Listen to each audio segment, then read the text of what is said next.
Welcome back to the Distressed Princess. I'm Rhonda. In today's video, I'm showing you some home decor that I thrifted and show you the things that I look for when I go thrifting, and we're also going to have a few DIYs with these thrifted items, so stay tuned. So here is my thrift store haul. This came from a couple of different stores, the Goodwill and 2 different junk stores. I collected all of these items. Please ignore the mirror that's underneath. I did purchase it, but it won't be included in today's video. I had ideas for each and every one of these items when I bought them. That's the way I shop. I don't willy-nilly buy things very often without already having an idea what I would want to do with them. That way I don't wind up with a closet full of projects that I haven't started yet. The thing I was most excited about was the swan. I definitely had an idea in mind for that. Recently at Target, I spotted this brass swan that is supposed to hold a hand towel in your bathroom, and it was made by Opal House and it was $20. So I went to clean up the swan. Even though its tail feathers didn't stand up as high as the one in Target, I figured it would work all right. And you can see I only paid a couple dollars for this swan, but look what happened. When I removed the sticker, I saw that it was a false graph. I'm not sure I'm pronouncing that right, but I know now that this swan was part of a set and maybe someone might like to have it. So I looked it up, and of course on eBay the swan is for $25. And so I just didn't have the heart to paint it, and I don't know if I'll put it up for sale or anything like that, but it may get recycled back to the Goodwill. We'll say that. But I will tell you that my plan was to paint it with this metallic brass spray paint. And so the next swan I come across that doesn't look like it might be something someone collects, I may do this. The next find were these candlesticks, and they came from Goodwill as well. I only paid $2. Was it $2 or was it less than $2? Let's see here. $2 and something a piece for these candlesticks. I think they are actually really brass and they just need cleaned up a little bit. And here's another decorative piece from Goodwill that I paid only a couple dollars for. Are you seeing a trend? So I keep my eyes out for what's trending right now. So I know that brass stuff is really hot item. So when I see brass pieces at the thrift stores and Goodwill, I like to snatch them up and decorate with them until I'm tired and then redonate them. Now here's an item that did not come from Goodwill. It was only less than $5. I don't remember exactly what the price tag was. This came from a thrift store, and you know they rip those price tags off and keep them, so I'm not sure. But they are condensed Reader's Digest books from 1960. What drew me were the colors of them, and that's what I want to talk about next. Is when I'm thrifting items that I'm decorating my house with, I like to pick out things that all look like they go together, like all the colors go together and they complement each other. So the colors in this book really looked like they would go nicely with some of my brass items that I've purchased and some of the other things you'll see coming up. The next thing I found were these beautiful salad plates. And dishes and glassware can be my weakness when I'm thrifting, so I have to kind of rein myself in. But these were so pretty, and they were marked on the bottom with this Dresden stamp. So I did a little bit of research, and I found that this was the stamp for the Dresden Pottery Works, which was in East Liverpool, Ohio, and they went out of business in 1927. So that makes these even more special and near and dear to me because they are so old. Look, they're almost 100 years old, and look how beautiful they still are. Next is this tile that I picked up at Goodwill for only $1 something. And I'm not sure what kind of stone it is. It sort of looks like travertine. I'm not really experienced in purchasing travertine. I don't know what the telltale signs are for it, so I don't know exactly what this is, but it resembles travertine to me, and so I'm going to put it with the collection because it looks like an upscale item. And here is how I began arranging all of my thrifted items after I've cleaned them all up. I started with the candlesticks, then the vase with the brass ring around the top, which I'm not really sure is an antique, but that doesn't matter to me. It might be a reed diffuser in real life, so but I'm going to pretend that it's a vase, and I put my little white tulips in there. Then back on the candlestick side of the mantle, I put my Reader's Digest books, and I do like to stack things up so we have various different stages of heights when I'm doing groupings. And the pretty little salad plates, and here's a tip. I like to use dishes all over my house, not just in the kitchen. I think they add prettiness to every room. You can spread them out all over and have yourself a little happiness in all the rooms. The tile I thought looked really good with this reed diffuser vase thing with the brass, so I used it sort of like a riser or a trivet. The mantle was coming along pretty good, but then I thought we needed some art, so I got some inspiration off of Studio McGee or McGee and Company online, and no disrespect to any artist because it's well worth the money, I'm sure, but it's just way out of my price range, so I just make my own. I found this in Google Images, and as long as you're using it for personal use only and you're not selling it, it's okay to print those images for yourself. I printed it on glossy photo paper, but I really think this project would do better if it was on a matte photo paper. And I'm going to try the trick where you make a art print look like a real painting. So you'll need some paintbrushes and some Mod Podge, which I don't have actual Mod Podge. This is homemade glue and water mixture, but I'm going to find out if it works just the same.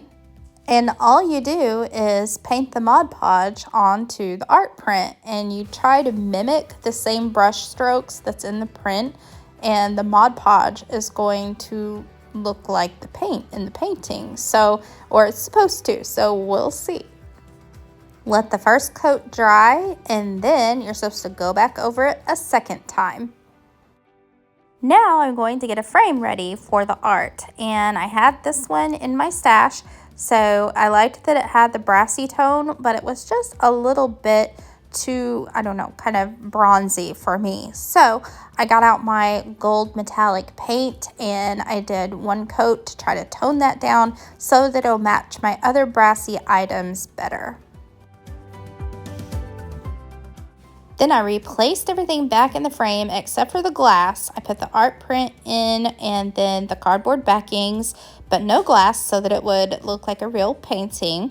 And you'll notice that the backing has been ripped off of this frame because it was a piece of art, not an expensive piece. It was a cheap piece of art. But anyway, it had this paper backing that I had to rip off in order to get everything out of it. So I'm going to fix that so that it looks nice in case I want to donate it or sell it later. It will have a nice backing on it, and so I'm going to use some brown craft paper and just cut out a piece to cover that backing, and I'm going to use craft glue to glue it down. And so here's my take on this project. I wish I would have had matte photo paper, and I wish I would have had matte Mod Podge because it's just still too glossy to look like a real painting, but I still like the print, so I'm still going to put it up on my mantle.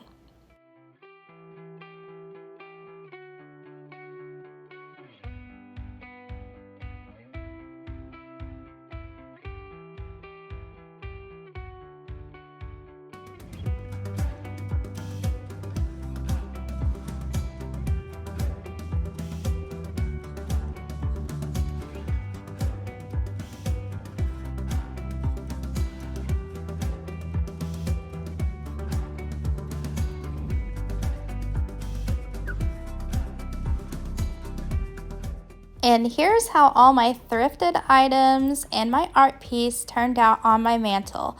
The only thing missing is I think I need some white taper candlesticks to go in those candle holders, and then it will be perfect.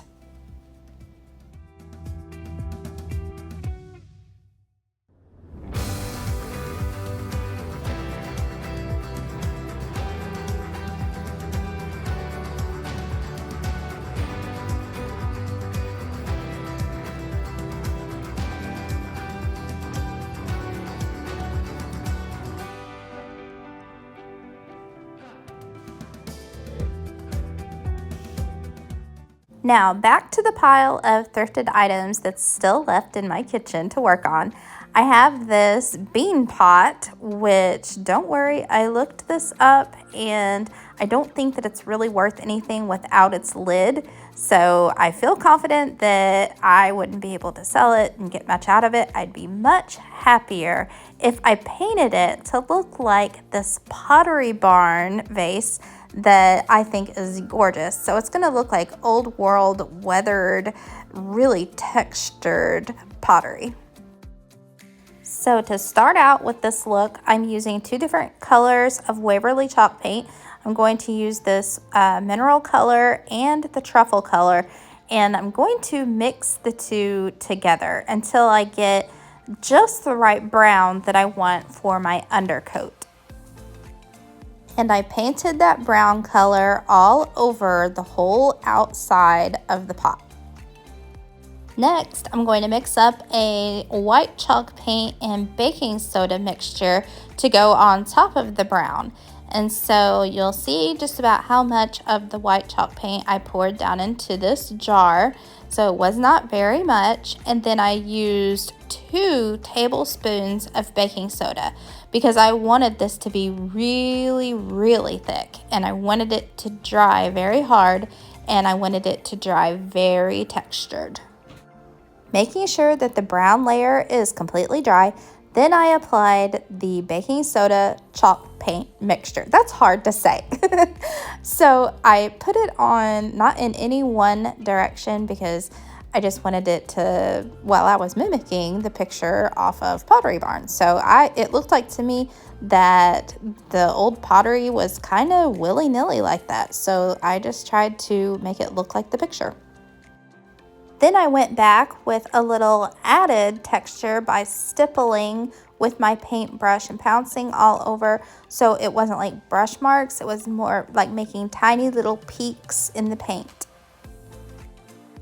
Then after that was dry to the touch, then I wanted to remove some of that and make it look like it was chipping up. So I used some blue painter's tape and I pressed it down and pulled it up to try to pull up some of those layers of paint and make it look like it was chipping. Now for the top color of brown paint, which I wanted to be a little bit lighter than the bottom color. So I added some of my original brown that I mixed up together back into the baking soda white chalk paint mixture.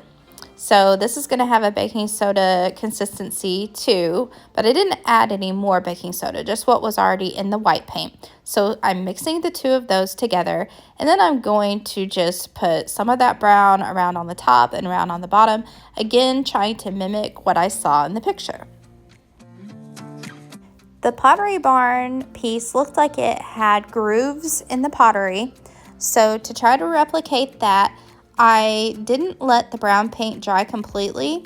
When it was almost dry, I ran my finger down through the paint and down onto the pot, making it look like it had those grooves. Then I filled it up with some Dollar Tree green and white hydrangeas and a couple other sprigs of greenery, and that was it, and I love it.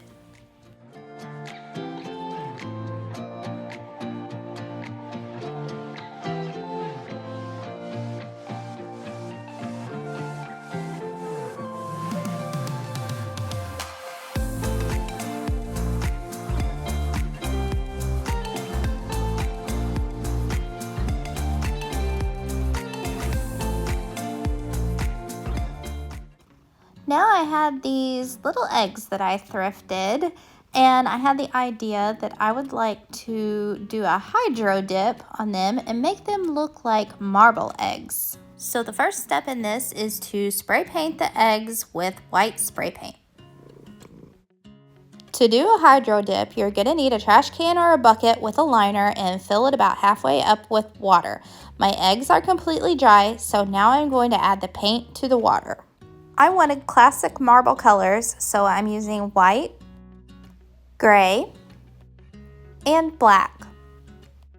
Then you spray each color on the top of the water, just a couple of sprays, 1 or 2, and they will kind of look like a bullseye as you're spraying them. So I did this twice, white, gray, and then black.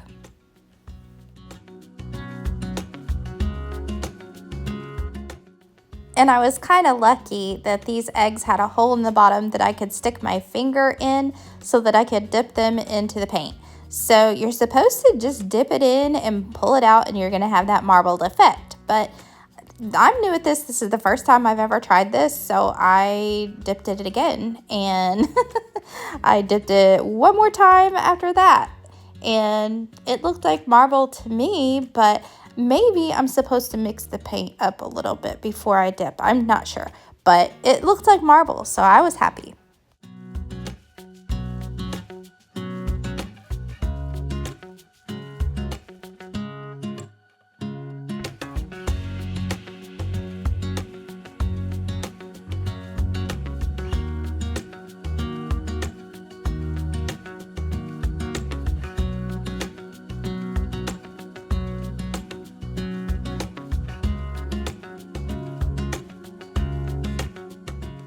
And the reason why I made the marble eggs, it was inspired by this marble crock that I thrifted for only a couple dollars. And so I cleaned it up and I thought that it might be a nice addition to go with my dupe Pottery Barn vase and my marble eggs.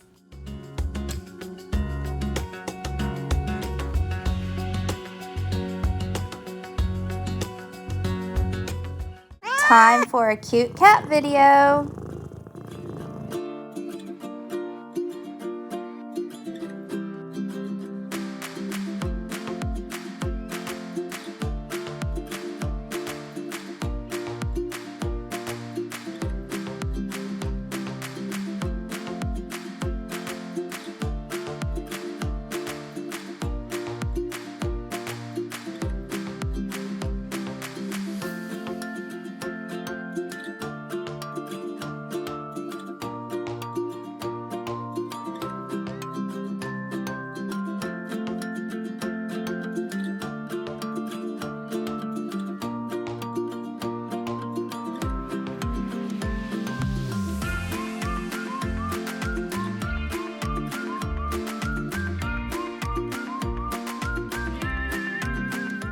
Thanks for watching. I hope you enjoyed these thrifty ideas and you got a great place to start when you go thrifting next time. If you want to see more thrifty fun, then click the link that I've provided for you right here, and I'll see you next time. Bye.